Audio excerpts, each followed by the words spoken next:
Hey everyone, this is Leslie Ray. I'm a senior designer with the Delightful Challenges blog with Digital Lights by LoubyLoo. And today I want to share with you a fun and simple way to color inexpensively and make it look like you've been using some of the higher end markers. This is an example of another card that I did while I was working for putting together my spot for today for Monday's Hostess. And I colored this with the Bic markets. I used this precious little digital stamp by LoubyLoo. It's part of her Circus Capers collection, and the papers and the little ticket sentiment. And this one I made for a birthday card for one of my friends. But I'm going to show you the same kind of technique with coloring on another one of her wonderful stamps, and this is Cannonball Bubbles. And Cannonball Bubbles is just precious, precious, precious. And what I want to do is I'm going to be working also with the papers. And if you'll notice, my paper is half and half.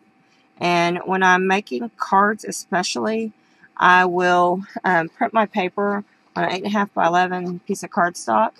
And I know I'm not going to need the whole sheet of cardstock, so I just print half and half.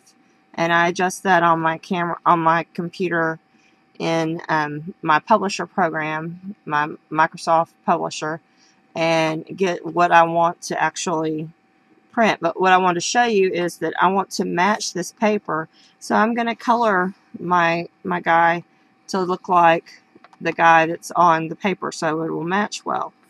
So this is what I'm using to do my card with. So let me get this other one out of the way. And here is the stamp I want to color. And like I said, I am using the Bic markets.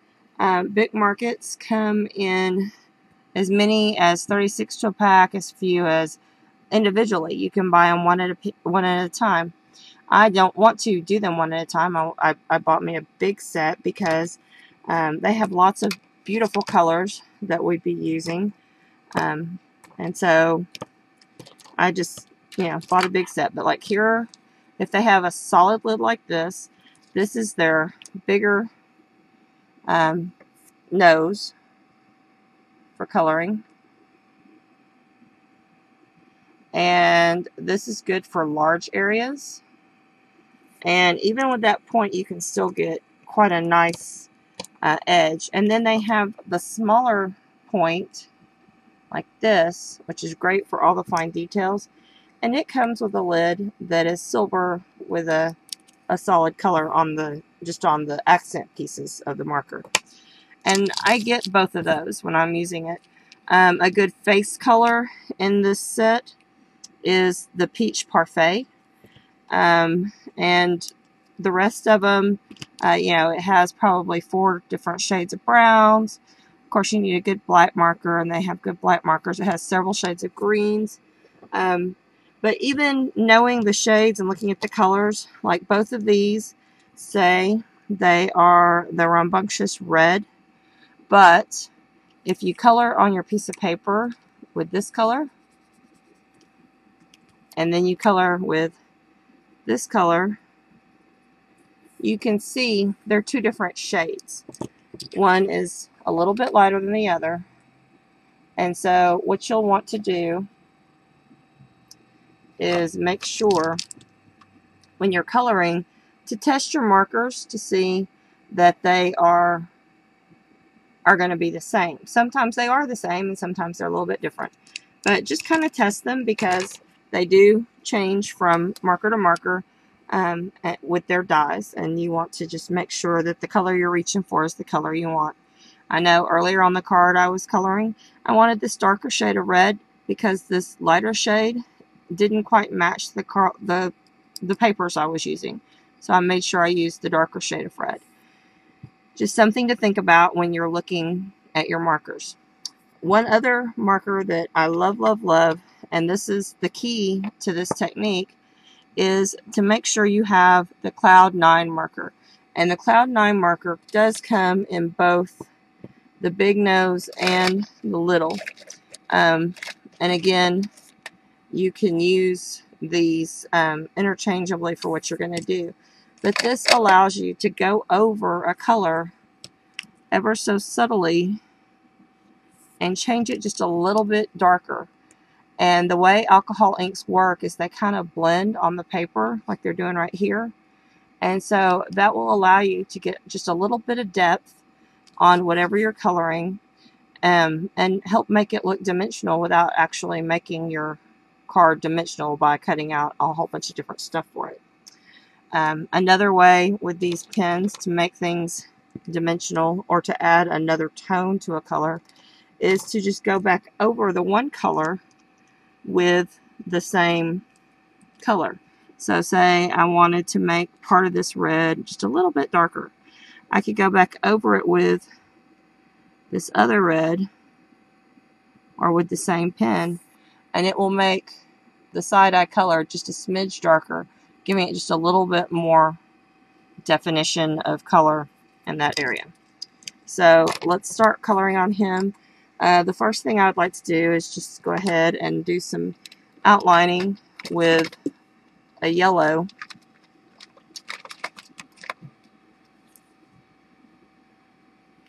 And get his cannon all nice and colored up.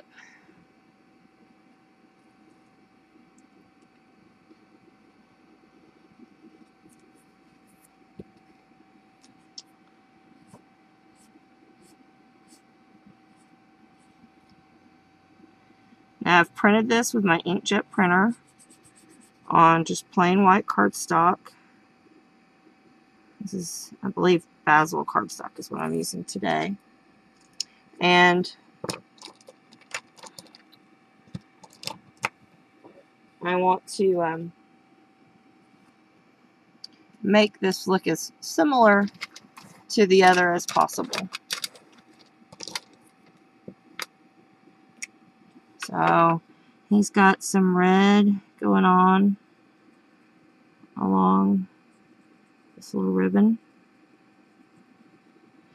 And you can imagine that this is possibly like a little cover that goes on the cannon, a decorative cover that might be over the actual base of the cannon. And then think about things like the wheel is going to be in front of the cannon. So when you start to go back here in a minute and place some shadows with that Cloud 9 marker, you're going to think of them in those kinds of terms. You know, where would the shadow go on my wheel or around my wheel for my cannon?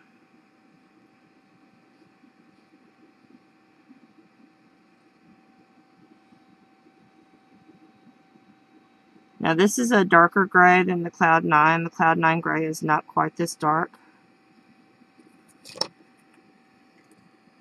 And while you're coloring, think, are you going to be cutting this out? Because if you're going to be cutting this out, you won't have to be as careful in some areas as you are in others.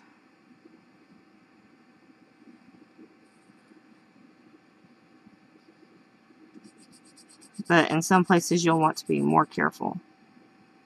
But if you're going to cut this object out when making your card, yeah.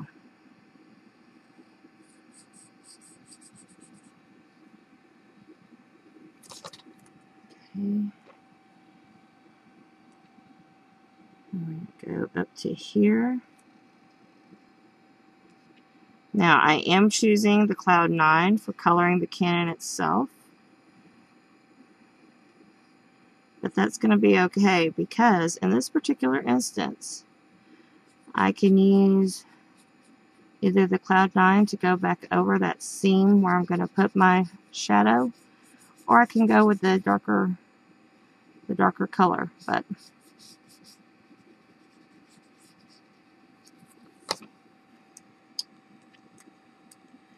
now I want to go with the blue.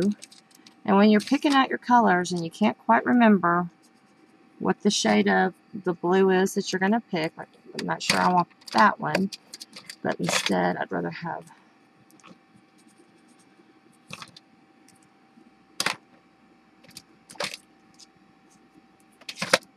I'd rather have this one. This is what I want right here. Exactly. And we have a little bit of blue in here.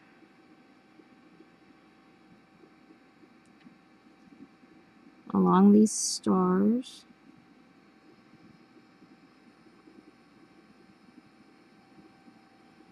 Now for the card I'm making, I am going to cut the cannon with bubbles out. And for this particular card, I'm going to use some string to make the star kind of hang on from the fuse.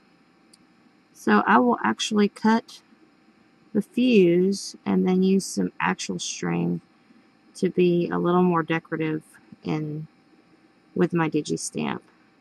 But I could just have him all built up on a card on this white space and use this as my card front too. And if I did that, then I wouldn't want to, be doodling over here on the side. I would want to be keeping that clean.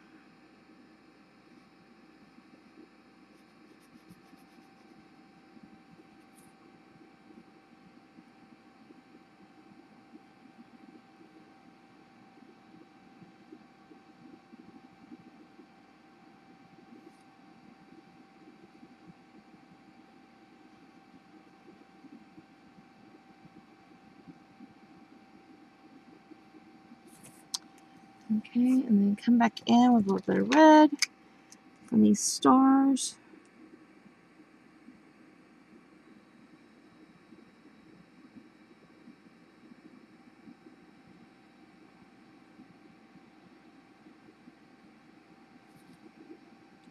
And really these markers, the colors are just, they almost seem perfect for working with Wendy's DigiStamps and her papers and matching colors.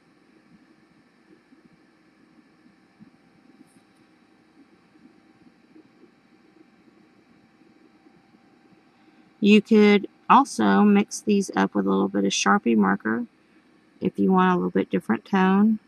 I really like how, however, the big markets, they just seem to do really good at being extra juicy and getting good coverage when I pick them up and go to do my stamping or my coloring of my DigiStamps. I really like how everything comes out when I do them. And I want to color this in.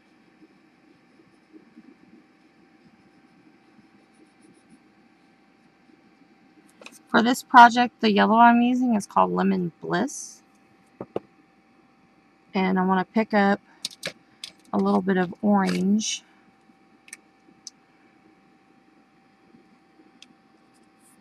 To go around that star a little bit.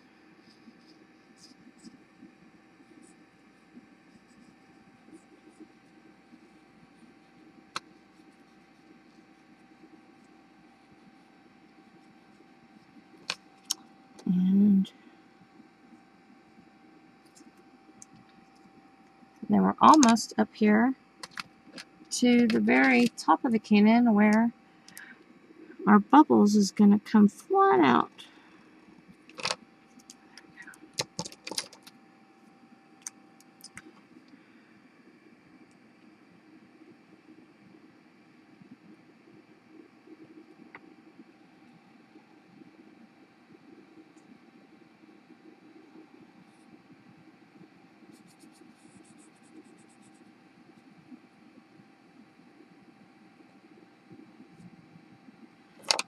Now, this really cracks me up when Wendy made these stamps. A little something about myself that I did not put in my About Me. When I was going through school, I went to clown school. And Bubbles just happens to have the exact color of hair that my clown Peanut has. And also, he is the exact kind of clown that Peanut is. Peanut is an Auguste clown. And the Auguste clown is different from the white face or the tramp clown in that the Auguste clown has features highlighted. So in the case of Bubbles, his eyelids are highlighted, and his nose is highlighted, and his mouth is highlighted. And the actual color of the clown's face is more lifelike, and down here where the mouth is will be white because it's highlighted. Really, you could have colored his hand any color you wanted because typically clowns wear gloves, but in this case I decided I wanted to do a regular shaped hand because in my mind Bubbles is fixing to go blasting out of this cannon, and he doesn't want any extra fabric on his little hands. So, message received. And now I want to put just a little bit of a mouth to kind of give him that extra emphasis. And let's color in his hat. I believe his hat is kind of an orangey color. So I'm going to go.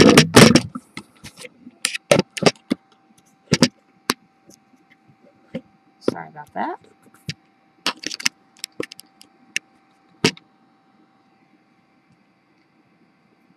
I'm going to go with this orangey color.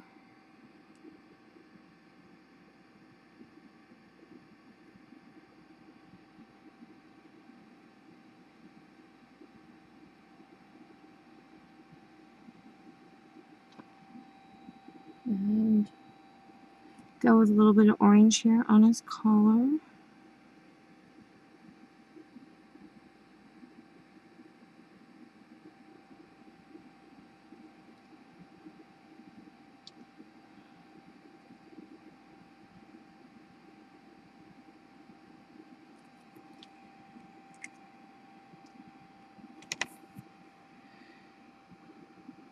And his shirt even. His shirt has a little bit of blue in it.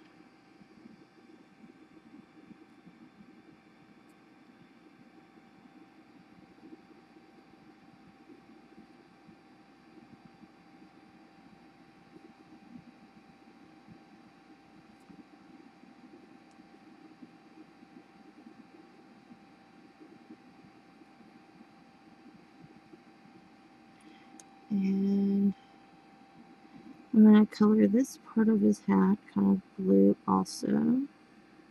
Kind of help tie that together. And then his cuff, I want to go with a little bit of yellow or green here to do his cuff today.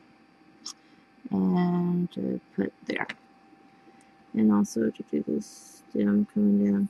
And see how simple that was? It made a really easy stem. And I didn't even get the skinny marker out. I could have, but I didn't. And I think today he wants a pink flower.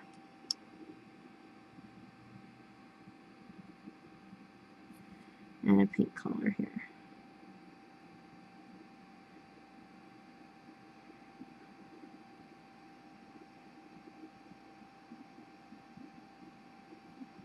When you're working in a small space like that, you can just kind of dot at it and it makes it real simple. Okay. I'm going to start with my Cloud 9. And because I'm doing such a small space around his hat, I want to use the skinny marker. And I'm going to, the brim of his hat is going to poke out a little. So I'm going to put a little line there with this marker. I'm going to put a little line on either side of the flower because the flower is also going to stick out a little bit. And then along the edges of his hair, we'll have just a little line of that gray. And then also where part of the hair is in front of other parts of the hair, like here, and here, and here. So just kind of when you're looking for a spot to add your gray, think about, okay, what's in front of what? Now, the hat, or the mouth is mostly in front, but this bow tie comes up in front of him. So the bow tie will cast a little shadow. Okay? Think about what casts the shadow.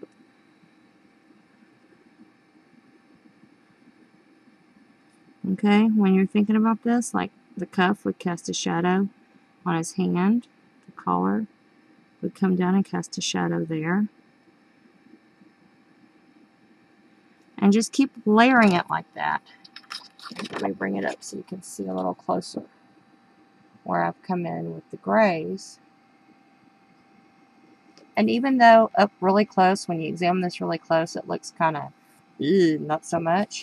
But when you bring it down here, it starts making that bow look like it comes out from in front of him. Does that make sense? I hope it does. So I'm going to go here, and I'm going to edge right here, just a little bit, because this is going to poke out a little. And here, if you'll recall, on that particular spot, I'm just going cloud 9 over cloud 9. And it's leaving just the hint of a shadow there. And when it dries, it'll still have a hint of a shadow.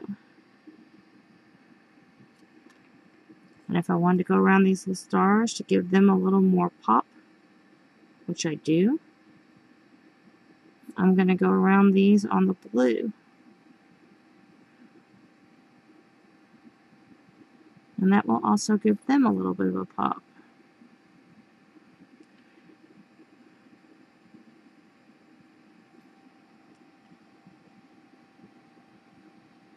But I guess what I'm explaining to you is sit and play with these a little bit. See what happens if I add this color to this color. Do I make another color? Do I make it lighter? Do I make it darker? And just play with your markers and see what will make them do everything you want them to do. You might be surprised what an inexpensive group of little markers can do for you when you're drawing and coloring. But you can kind of see here, especially along where the tire is, where that's just the same color on top of itself. And just a little bit of color around the red kind of gives that extra shadow in that area. So I hope this helps explain how you can use inexpensive markers to make dimension with your coloring when you're coloring him. Probably the last thing I would do, and I'll do this off camera, but add just a little bit of Sakura Hobbycraft 3D Crystal Lacquer to his eyes to give him that extra little pop. Kind of makes him sparkly, a little shiny. So something to know, something to think about. So I hope you enjoyed this. I appreciated having the opportunity to be Monday hostess. I'm going to cut this out so where I've gotten out of my lines, you won't be able to see. And I'll put a picture on my blog post for you of the final card. Thank you again. Have a great afternoon.